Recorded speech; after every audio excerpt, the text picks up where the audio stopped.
Hey guys, welcome back to, always start off with the cherry chapstick because I talk a lot, gotta moisturize. So, another episode 2 of Wednesday Wine with Hailey. Today I am drinking Menage a Trois Midnight. It's a red wine blend, which I typically don't like. I'm more of a Merlot type of girl, but this one is actually pretty good and I'm enjoying it. It's delicious. Start off with the first sip.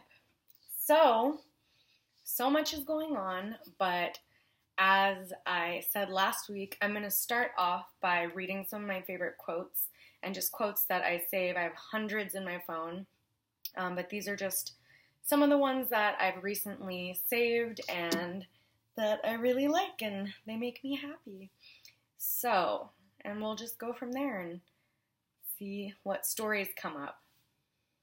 Okay. Oh no, that one's depressing. No. Okay, I like this one. The world is full of successful people who were told time and time again that their dreams were impossible, and they chose not to listen. So, I mean, that kind of speaks for itself, but when you I have a good example, like my grandparents, they ask me like, oh, are you still doing that acting thing? And it's so much more than that. I'm a filmmaker, I'm a poet, I write screenplays, I'm not just going on auditions, trying to audition and get into film and television. So, I mean, it's a little offensive, but they're old school and in their mind, I get it, they're worried about me and they think that the big bag city is going to get me and Hollywood is going to get me. But I know that's not the case and I believe in myself and it's something I love to do. So that doesn't really bother me. But yeah, don't give up. Do whatever you want to do. What's this one? Ooh, this is a good one. Sometimes you have to give up on people not because you don't care, but because they don't. So this is very important, and I was friends with somebody and they just didn't care how I cared, and it's important to recognize that and be aware of that when somebody doesn't really care about you, and that's when it's time to cut throat, get him out of there. So him or her, but in my case, him. But yeah, it's just clear, like, when someone doesn't care about you and you're putting all the effort in and it's exhausting and it's pointless and don't waste your time. Okay, let's do another one.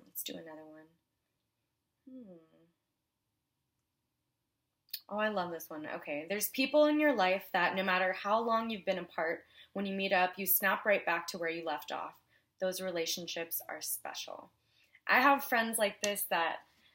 One of my friends, Ashley, oh my God, it's a boy, by the way, man, Ashley, but he's just like, he's my friend, no matter what. I could go 20 years without seeing him, and we're just like back at it, cracking jokes, just laughing, and just being wild, and we just truly understand and respect each other, and just genuinely enjoy hanging out and just laughing, and we're totally on the same page, and it's just so beautiful. Anytime I get to see him, I always have so much fun. And I have so many friends that I feel so grateful in my life that are like that you get busy and you have to work and you have to hustle and you can't always have time to see people and you have to pick and choose what you can do. And it's always so nice to have people like that in your life that you just snap right back into your friendship, and it's so much fun. Okay. Ooh, this is a good one. Okay. Work for a cause, not applause. Live life to express, not to impress. Don't strive to make your presence noticed. Just make your absence felt. So, I don't know about the absence felt part, but the other part I really like, just saying don't expect good job and a round of applause. Just do it because you genuinely feel it. I guess especially for actors, and even when I do poetry, I definitely feel pressure that I need to please the audience, and I have to stop myself and say, oh, Hailey, pause, do it for yourself because this is something you want to say, and if they get it, they get it. If they don't, cool, bye, I don't care. But that's hard because I've got the disease to please, as so many artists do. You want to please people and you want to make the audience interested and happy. So it's a trap. Don't do it.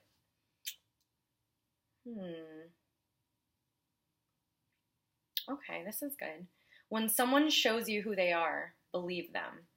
So we get little hints when we're with people of who they really are and their real intentions, and we can be blind to it, and just make excuses and say, oh, maybe they're having a bad day. Maybe they went through something. Yeah, it's good to have empathy and try to think from that person's perspective, but sometimes someone is just straight tricking you or does not have good intentions, and you have to be aware of that, and it's something that I'm trying to work on. I talked about that last week because I love so hard, and I'm always trying to figure out, like, well, why did they do this? Let me give them a break. Sometimes don't give them a break. You showed your true colors. You broke trust. You clearly don't give a shit, so bye.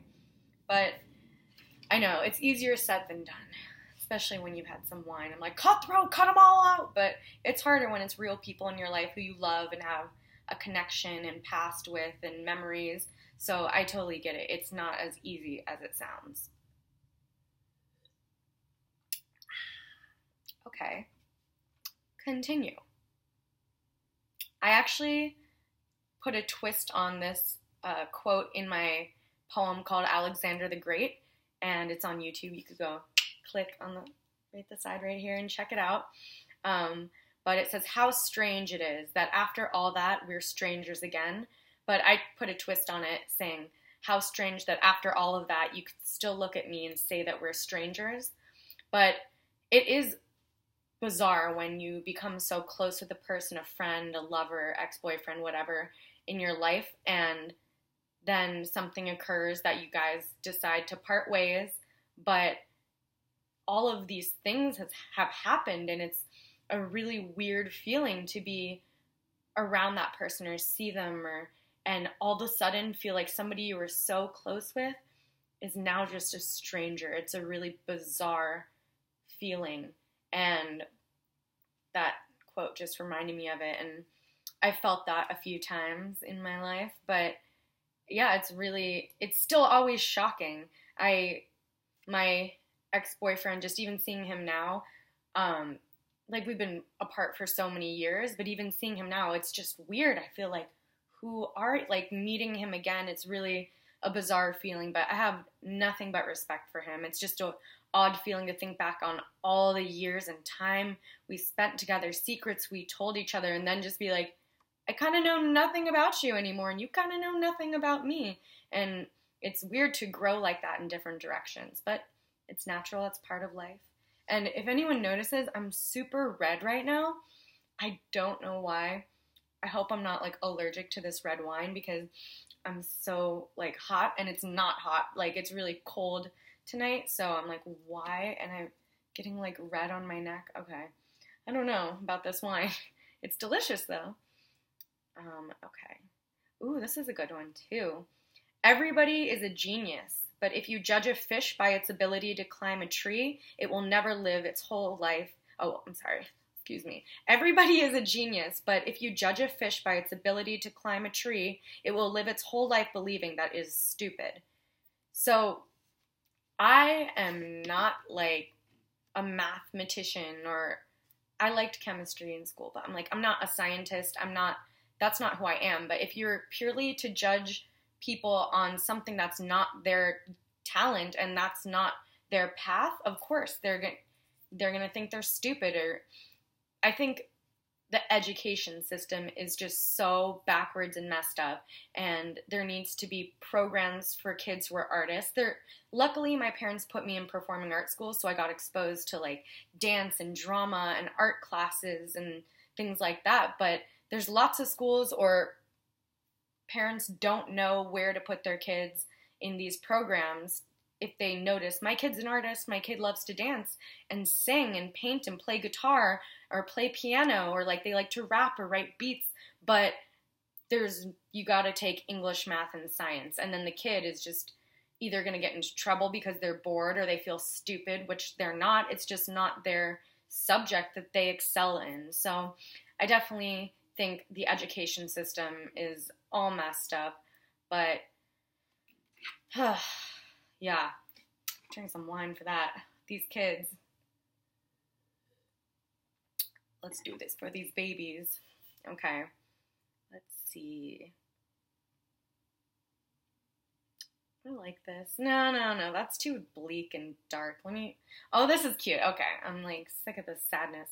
Okay, if you had to choose between eating tacos every day or being skinny for the rest of your life, would you choose hard or soft tacos? Personally, oh my God, I can't even choose between hard or soft tacos.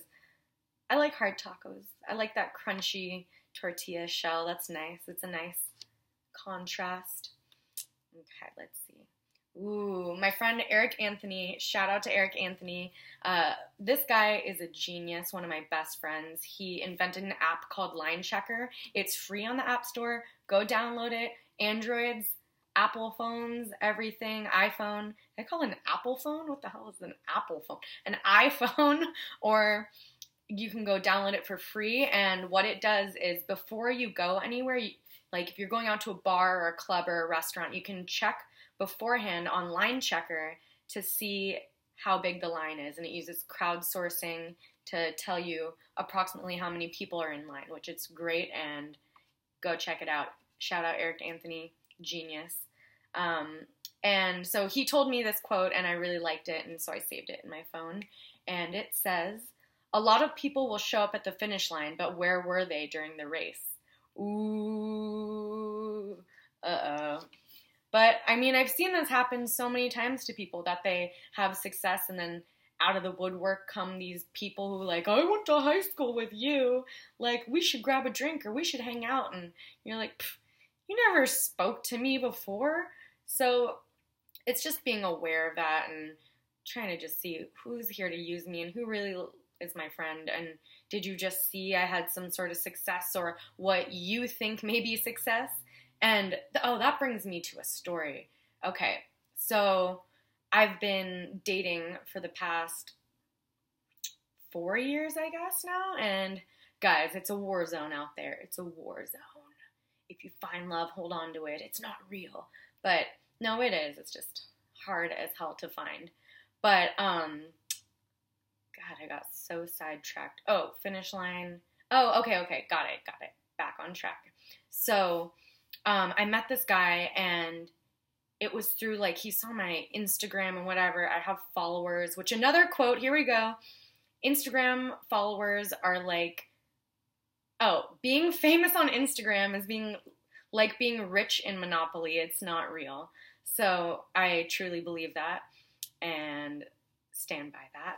But this guy saw me on there and he was like, "Oh, you got a lot of followers and likes and like you look like you're like a model on there." He doesn't know that my day-to-day is like I'm in sweats like this, just chilling in my house, drinking wine, like no makeup. I'm not all dolled up. I'm like, it's a photo shoot. They put makeup on my face. I don't do that all the time. That's not who I am. I'm not walking around like posing. I'm like a mess. So, and like want to laugh and be silly. I don't want to be posing and like doing like model faces. So he totally had a different perception of who I was. Clearly, when he met me, he thought we're going to be on red carpets. And I'm like, yeah, sometimes I do that if I'm invited to an event or I'm like, my film is premiering, but that's not every week. That's really rare, actually. But in a photo, people just see that and they assume and whatever. But yeah, back to the quote that a lot of people show up at the finish line, but where were they during the race? So, I mean, if you have any sort of success, like not just in the entertainment industry, but I feel like it's a lot in that because people feel like they know you and they want to reach out once they see that you've acquired some sort of fame.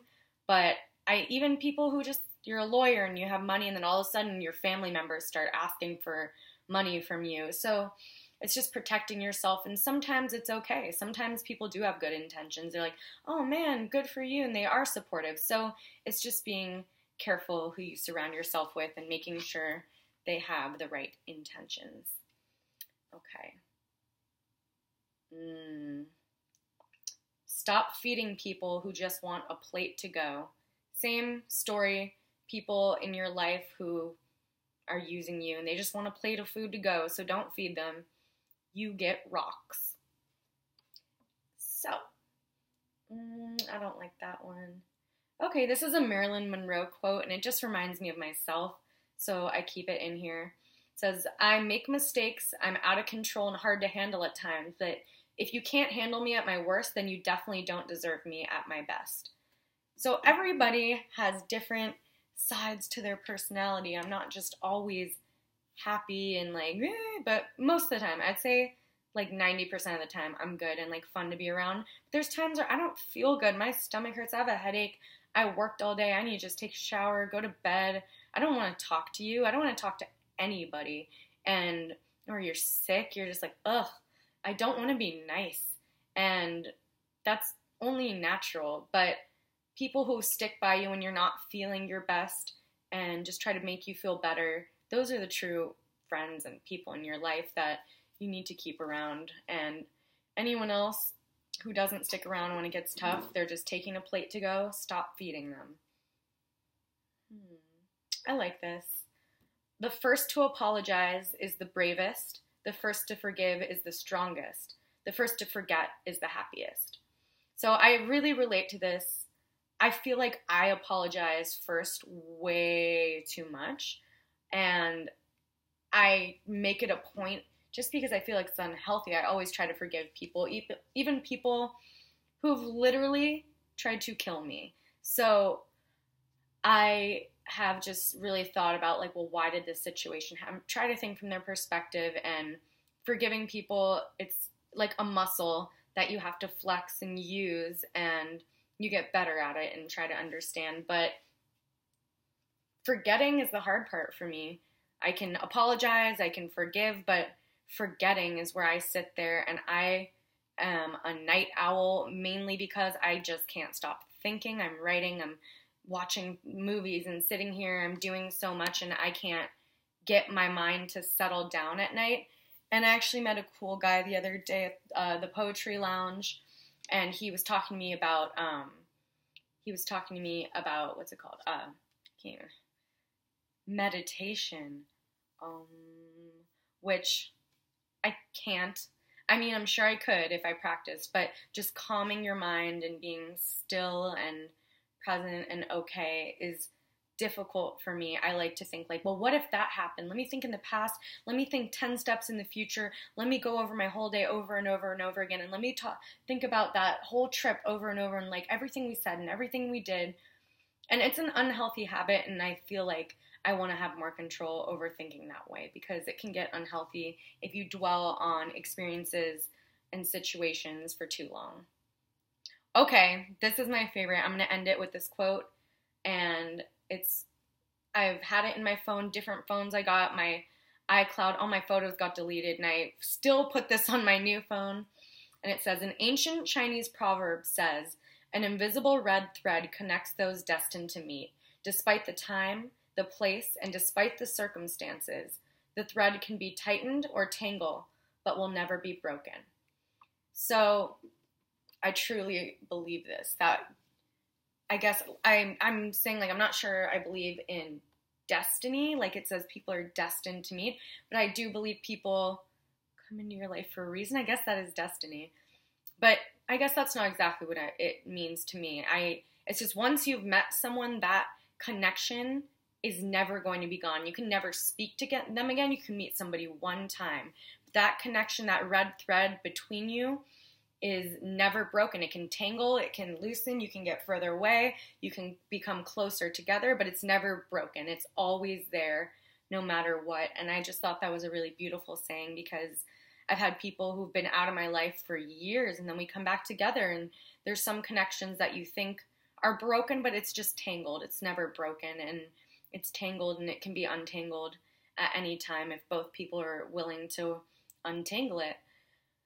But yeah, so that's my little thing about quotes. I got some cool questions, some too personal. I was like, I'm not going to answer that. Everybody wants to know what my shrimp ravioli looks like, but he is over on a shelf, and I don't want to move his little glass ball, but I will take a photo of him and I will post it somewhere so you can find it and see him. Like, it's nothing special. He's a little shrimp. He's like the size of a grain of rice and he's red. That's like all you're gonna see. And next time I play Kendrick Lamar, if he's dancing, I'll take a video. But thank you guys for watching my second episode of Wednesday Wine with Hailey. I hope I'm not like totally breaking out into hives. Like, I should just put this down because clearly this is not, something's wrong. I'm like going to the hospital, guys. Bye, have a good night. No, but thank you for watching, and I hope you tune in again next week, and we'll talk about more life issues, and I'll come up with something creative.